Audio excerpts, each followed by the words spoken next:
Hola, ¿qué tal, estimados alumnos? Dando continuidad con el contenido de la materia Análisis de riesgos de accidentes graves en las instalaciones industriales, en la unidad 1, Introducción.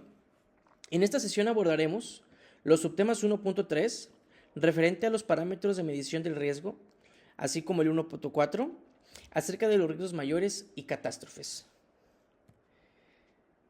Dentro de este subtema, parámetros de medición del riesgo, tenemos un objetivo principal, y es que cada uno de ustedes conozca acerca de algunos de los principales parámetros de medición del riesgo que pueden aplicarse en instalaciones industriales, que les sea de utilidad, tanto para las actividades que realizan profesionalmente en la actualidad o que pudieran desarrollar en un futuro. En primera instancia, es importante que dentro de los parámetros de medición del riesgo, como lo describen diversas metodologías, entendamos los conceptos de frecuencia y probabilidad. Como lo establecemos en la presente lámina, la frecuencia versus probabilidad. Consideremos que en diferentes textos es frecuente utilizar indistintamente frecuencia relativa y probabilidad.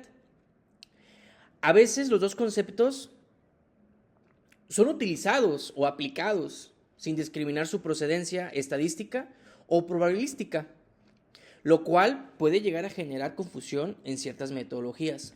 Por eso creo importante que sinteticemos ambos conceptos en uno para la aplicación de futuras metodologías o del ejemplo que utilizaremos en esta sesión para entender los parámetros de medición del riesgo. Y esto es la frecuencia probabilística. FB es igual a F como estadística, como P como probabilística. La inferencia estadística nos establece que la frecuencia nos habla sobre el pasado. Frecuencia estadística, analizamos aspectos al pasado. Mientras en la probabilística, revisamos aspectos relacionados al futuro, a la probabilidad de que esto ocurra. Teniendo esto en cuenta, entendamos entonces que el riesgo tendrá que ver, como lo mencionamos en la sesión anterior, con la consecuencia que puede ser mediante la frecuencia del incidente o la frecuencia de la consecuencia. Dentro de esto también se valora la intensidad que tengan estas consecuencias para que el riesgo pueda ser valorado. De este modo, el riesgo es igual a la probabilidad con su respectiva frecuencia por la consecuencia. Considerando estos términos, podemos tomar algunos ejemplos de valores, tanto en frecuencia como en consecuencia, sin perder de vista lo mencionado en la lámina anterior, donde describimos cada uno de estos componentes que se involucran en el riesgo. De este modo, podemos observar un ejemplo de los valores de frecuencia.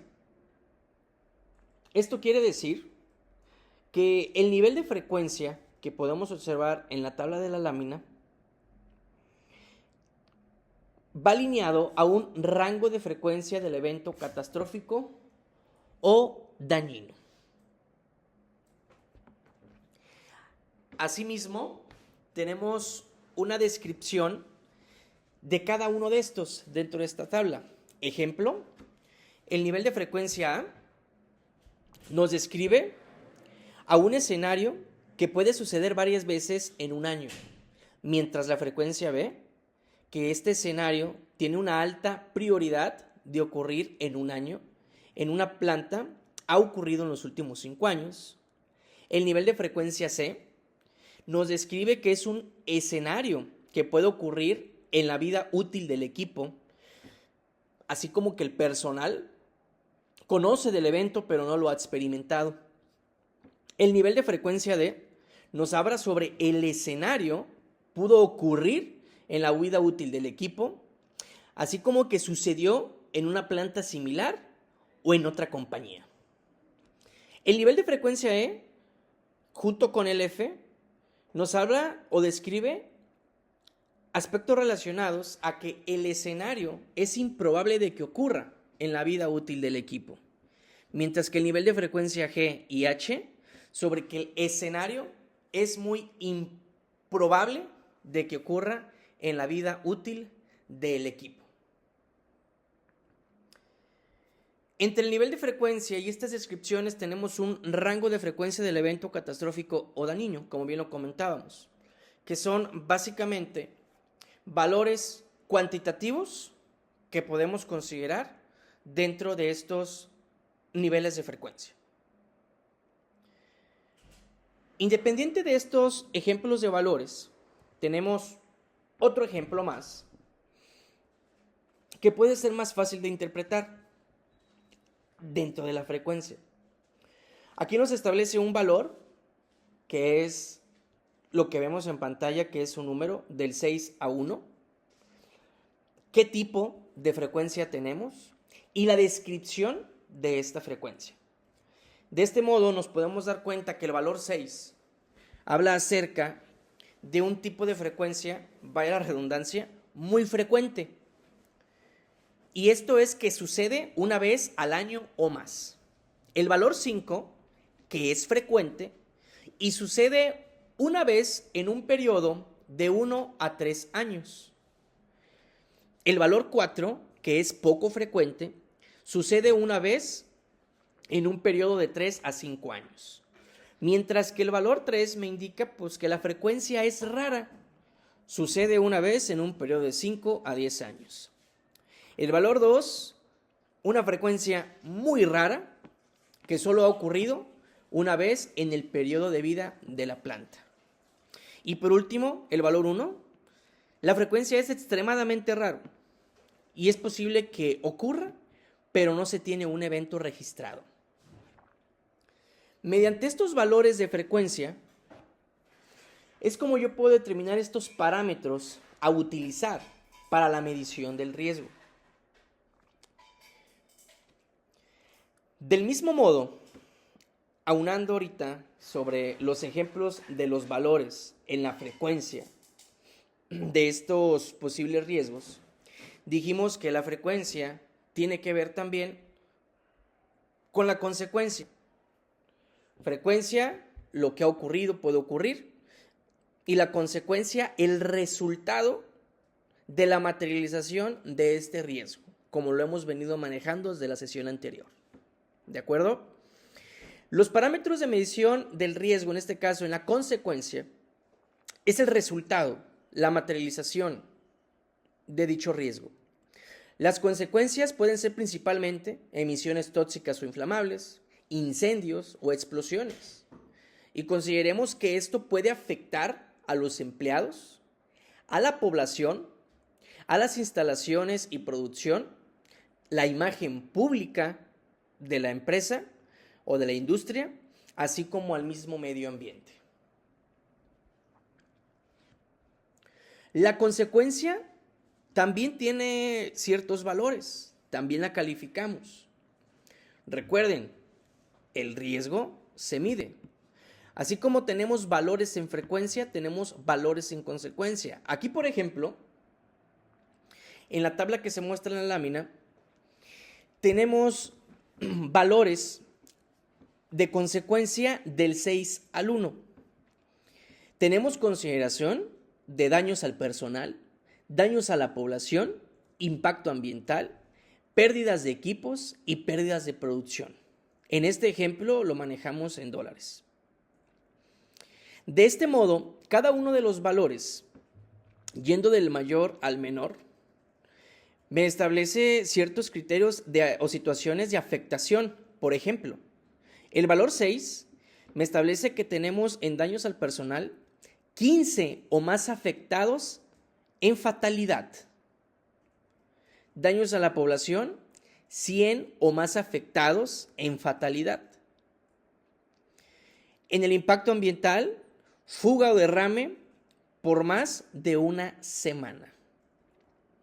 Mientras la pérdida de equipos y pérdidas de producción se establecen en parámetros similares. El valor número 5 me establece que tenemos daño al personal de 4 a 15 afectados en fatalidad. Daños a la población de 50 a 100 afectados en fatalidad. Y un impacto ambiental de una fuga o derrame por una semana o menos. En el valor número 4 tenemos 3 o menos afectados en fatalidad de daños al personal. Daños a la población de 4 a 15 afectados en fatalidad. Mientras que en el impacto ambiental tenemos fuga o derrame por no más de un día. Como podemos observar en estos 3 ejemplos que acabo de describir, como vamos mencionando, pues vamos bajando el valor, va reduciendo el impacto de daños al personal, a la población, al impacto ambiental, así como de la parte económica, tanto en equipos como en producción. Cuando hablamos de fatalidad, hablamos de muertes. Es importante comentarlo. A partir del valor número 3, podemos encontrar que los daños al personal pues son heridas que generan incapacidad, o sea, hablamos de lesiones. Daños a la población, 3 fatalidades o 3 o más hospitalizados por lesiones. Y en el impacto ambiental tenemos fuga o derrame por no más de 12 horas. La pérdida en equipos y pérdida de producción pues igual reducen en la parte económica. En el valor número 2 tenemos solamente la aplicación de primeros auxilios como daños al personal. En daños a la población, primeros auxilios, ruido, olores detectables. Y como impacto ambiental, únicamente fuga o derrame detectables y controlable en 1 hora. Cuando consideramos el valor número 1, pues nos describe que el daño al personal, pues no se esperan heridas ni daño. A la población no se esperan heridas ni daños, ruido, olor indetectable. Y en el impacto ambiental no hay derrame extremo. De esta forma, tanto como vimos en el ejemplo sobre la frecuencia, cómo iba reduciendo de acuerdo a podemos decir, al reducir la existencia de este riesgo, pues en la consecuencia hablamos de qué tanto impacta esta consecuencia, tanto al personal como a la población y el ambiente, y lo valoramos, desde la consecuencia más alta, pues a la situación más baja. De esta forma es como podemos valorar los niveles, en este caso, de riesgo por medio de la consecuencia. Dicho esto, manteniéndonos en el mismo ejemplo, para realizar la medición del riesgo, en este mismo escenario, pueden observar en la lámina 4 tablas principales, donde por un costado tenemos la frecuencia y en la parte inferior podrán observar en la parte superior izquierda daños al personal, a un costado efectos en la población, en la parte inferior izquierda impacto ambiental y en la parte inferior derecha daños a las instalaciones y producción. Para yo hacer esta medición, puedo considerar lo establecido en mi tabla anterior que mencionamos, en la última tabla de frecuencia y en esta que acabamos de ver de consecuencias. De este modo yo puedo establecer justamente el resultado obtenido mediante el valor que determinemos. Aquí como ejemplo en la parte superior izquierda, daños al personal, podemos observar que yo califico con 5 el daño al personal y califico con 2 a la frecuencia. Esto quiere decir siguiendo las flechitas que vemos ahí. Esto quiere decir que al calificarlo de esta forma, recaigo en un espacio donde tenemos una letra A, lo cual significa que tenemos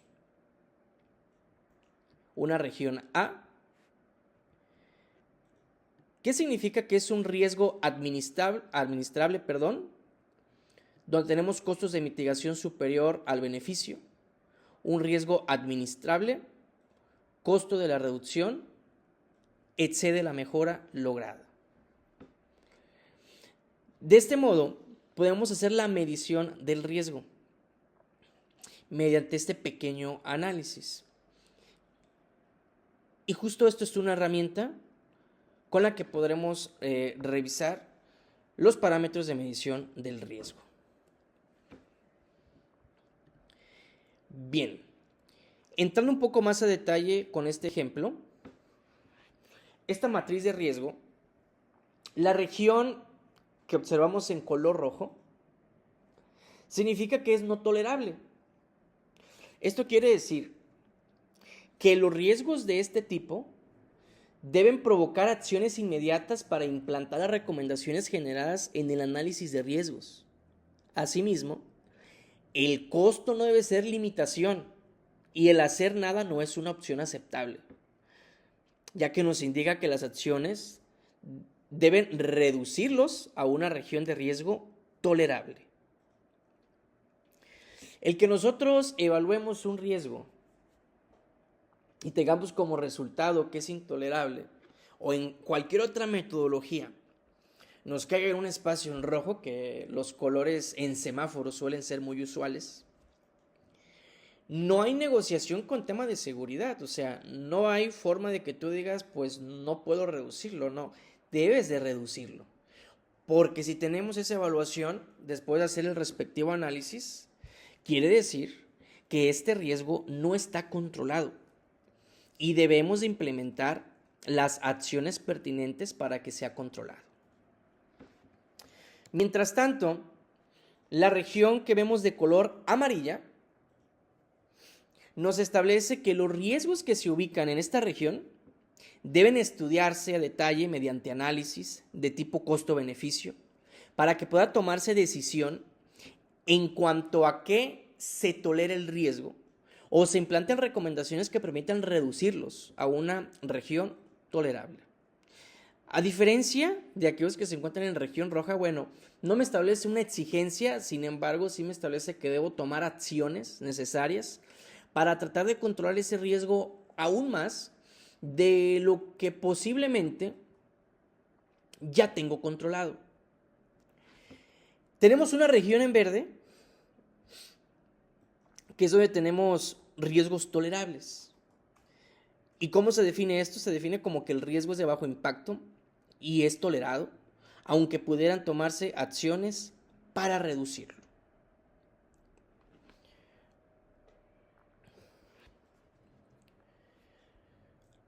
Vamos a realizar un pequeño ejemplo utilizando la matriz de aceptación de riesgos, esto que acabamos de ver hace un momento,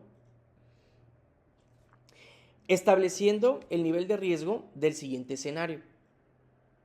Tenemos una explosión de un tanque de almacenamiento de gas LP de 3,000 litros con las siguientes consecuencias. O sea, es el escenario que estamos planteando, ¿de acuerdo?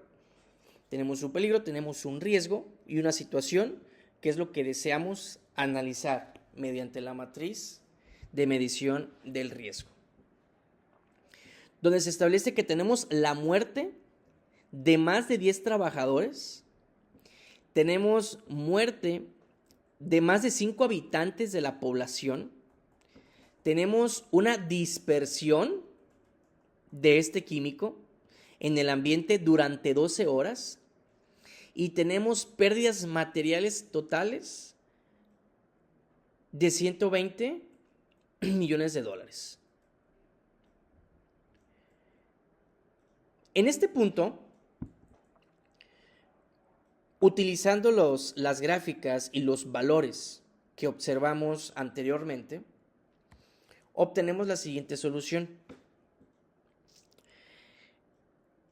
Al usar las tablitas, tenemos en este caso categorías, lo que es empleados, población, equipo y el medio ambiente.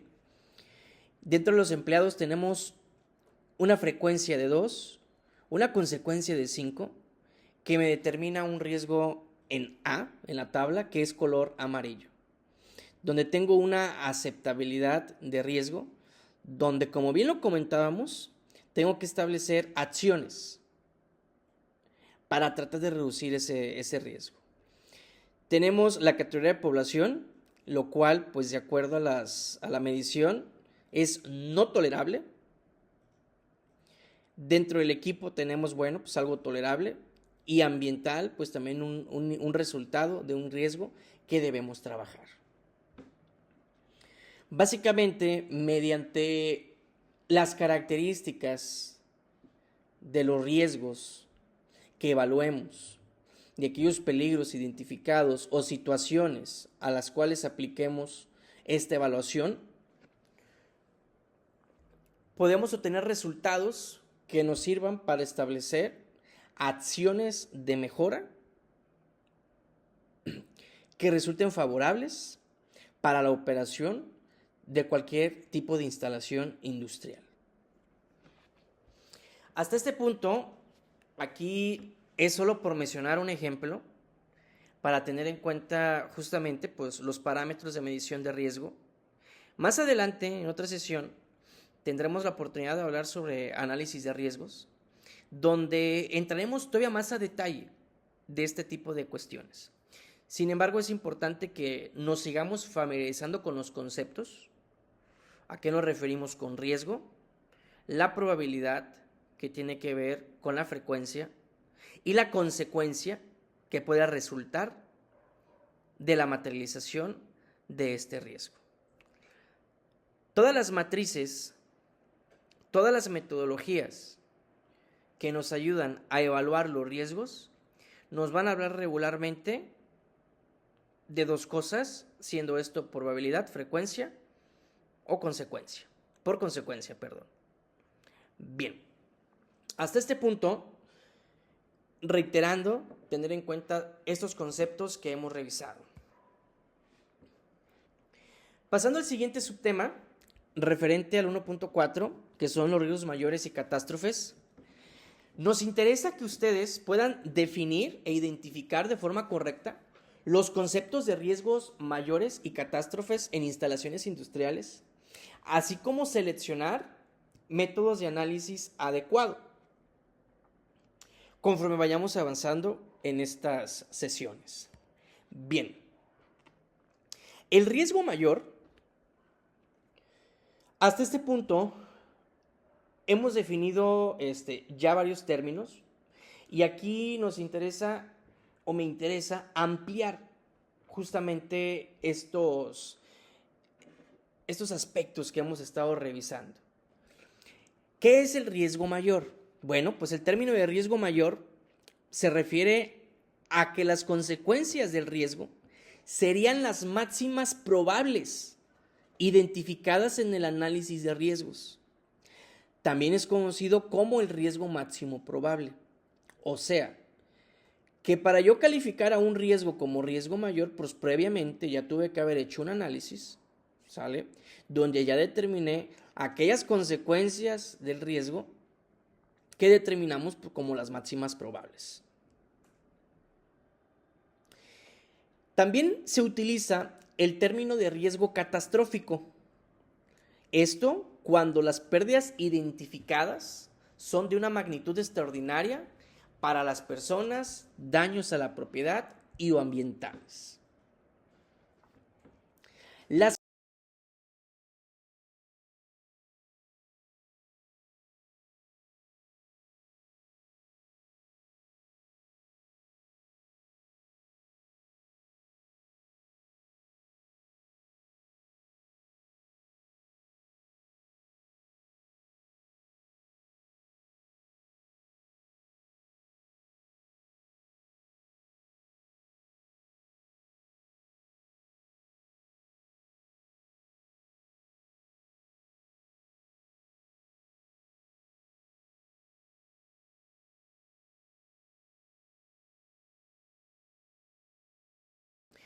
Retomando un antecedente que creo que también lo comentamos en nuestra primera clase, el evento de Bhopal. Fue un evento donde se produjo un escape de gas venenoso en una planta de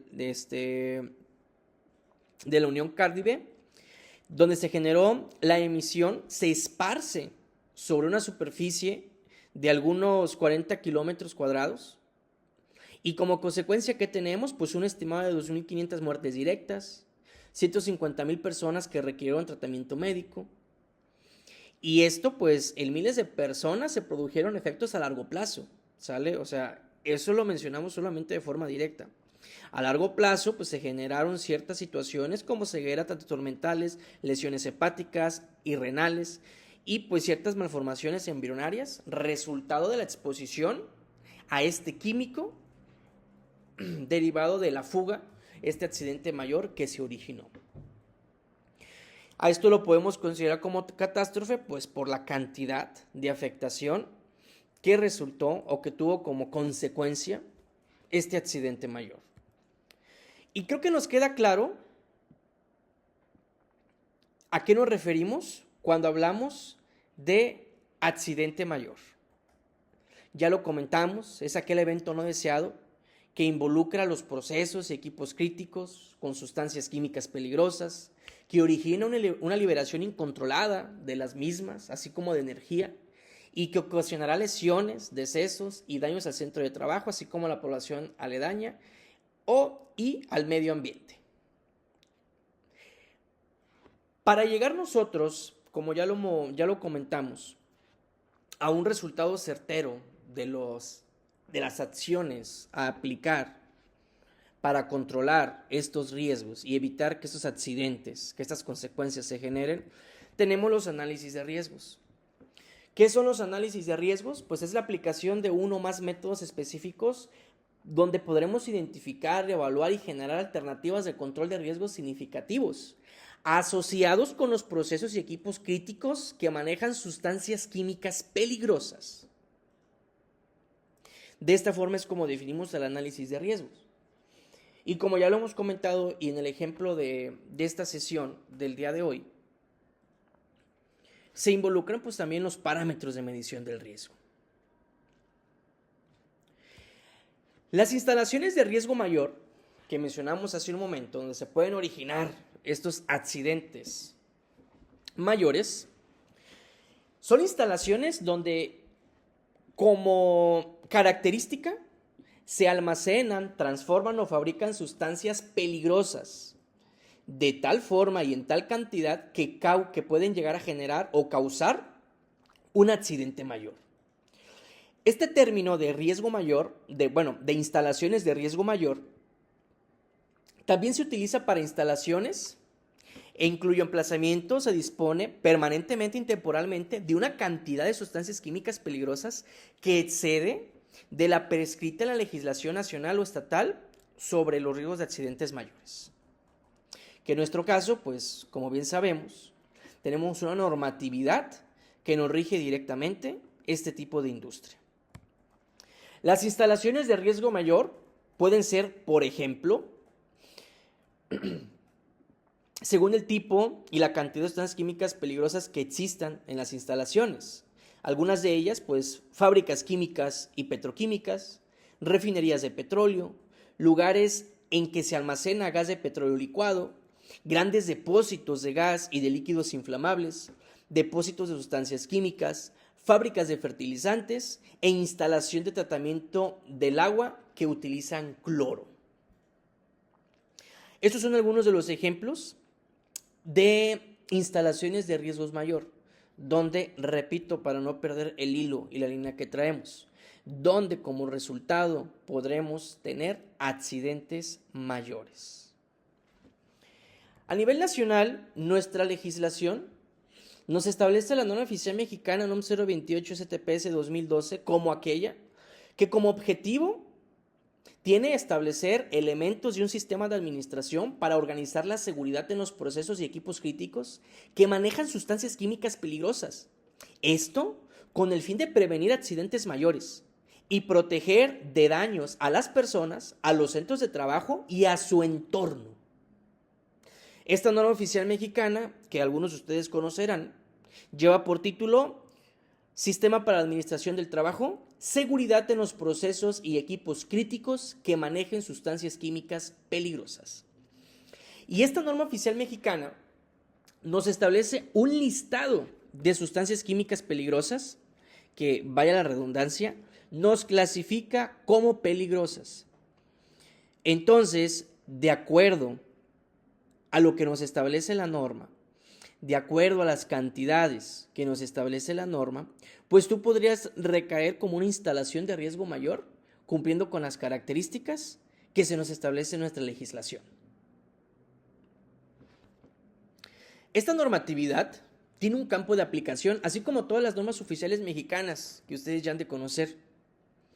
En lo particular, esta norma oficial mexicana, que rige en todo el territorio nacional y aplica en los centros de trabajo donde se realicen procesos específicos, como son la extracción del petróleo, la extracción de gas natural, el almacenamiento y distribución del gas natural, la producción de gas licuado de petróleo, como que lo es el gas LP, el almacenamiento y distribución del gas licuado de petróleo, la producción de petroquímicos y la refinación del petróleo crudo y petroquímica básica.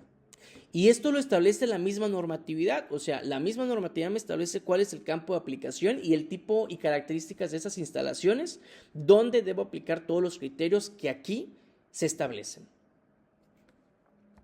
Asimismo, dentro de este campo de aplicación, las instalaciones de riesgo mayor son también aquellas donde se manejan sustancias químicas peligrosas en procesos y equipos críticos en volúmenes iguales o mayores a las cantidades, a los umbrales, que señala la tabla que les mostraba en la lámina anterior, que es en el apéndice A de la norma. Asimismo, la cuantificación de las sustancias químicas peligrosas debe realizarse conforme a uno o más de los criterios que esta misma normativa me establece, que es en base a la capacidad instalada de almacenamiento o proceso de la sustancia química peligrosa en este centro de trabajo y la cantidad de las sustancias químicas peligrosas presentes como materias primas u producto terminado en almacén y o en proceso. Dentro de los principios básicos, las instalaciones de riesgo mayor, por causa de la naturaleza y de la cantidad de las sustancias químicas peligrosas que se utilizan en ella, como ya lo mencionamos en reiteradas ocasiones, pueden ocasionar un accidente mayor dentro de algunas categorías. O se hace las consecuencias que traerá consigo este accidente mayor. Dentro de esto tenemos el escape de sustancias tóxicas en toneladas, que serán mortales o nocivas, incluso a distancias considerables del punto de escape. Asimismo, también el escape de sustancias sumamente tóxicas en kilogramos que sean mortales o nocivas, incluso a distancias considerables del punto de escape. Asimismo, el escape de líquidos o gases inflamables en grandes cantidades que pueda arder, produciendo altos niveles de radiación térmica y formar nubes de vapor explosivos. Y la explosión de materiales inestables o reactivos. Las consecuencias de los riesgos mayores industriales, principalmente, podemos tener tres tipos, lo que son incendios, explosiones y dispersión de sustancias químicas peligrosas. Un escape de material peligroso gaseoso puede ser arrastrado por el aire, puede crear una formación de mezcla inflamable en el punto donde se acumula este material peligroso, o puede generar una nube tóxica. La formación de mezcla inflamable en un punto específico generará por ende un incendio o un bleve. Y una nube tóxica pues generará una afectación a un centro poblado, como por ejemplo el caso de Bhopal, entre otros. Hasta aquí podemos determinar la gravedad de las consecuencias que tiene la materialización de estos riesgos mayores, ¿sí? De estos accidentes mayores. Por eso es importante pues que estas industrias, estos sectores pues establezcan aspectos preventivos. Y vamos a hablar también un poco de eso, posteriormente más a detalle. La prevención de las causas de accidentes industriales. En primera instancia, es importante que dentro de estas instalaciones exista el buen diseño, construcción y montaje de esta instalación, donde se incluya, componentes de buena calidad. Asimismo, el mantenimiento periódico de estas instalaciones, el buen funcionamiento, operación de estas instalaciones, la buena gestión de un sistema de administración o gestión de la seguridad en el trabajo y la inspección periódica de esta instalación con actividades de mantenimiento preventivo, predictivo y correctivo, así como la reparación y sustitución de aquellos componentes que lo requieran.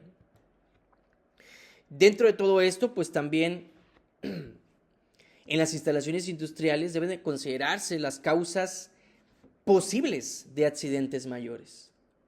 Esto pues se identifica tanto en aspectos de mantenimiento preventivo como en aspectos de análisis de riesgos. Aquellos fallos o averías de los componentes, aquel funcionamiento anormal de ciertos equipos, los posibles errores humanos y de organización, así como accidentes que se produzcan por causa de actividades cercanas o en instalaciones vecinas que también puedan afectarnos, y sucesos o catástrofes naturales y actos malintencionados de sabotaje. Estos dos últimos puntos también son importantes tenerlos en consideración, porque ya dijimos que, bueno, yo puedo generar un accidente mayor donde afecte a otras industrias, bueno, y tengo otras industrias que puedan también generar accidentes mayores que también me afecten a mí, es otro punto también a considerar, y de qué forma voy a reaccionar yo ante esta situación. Sucesos o situaciones naturales, pues tenemos fenómenos de origen natural que no controlamos nosotros. Llámese sismos, llámese ciclones tropicales, llámese huracanes.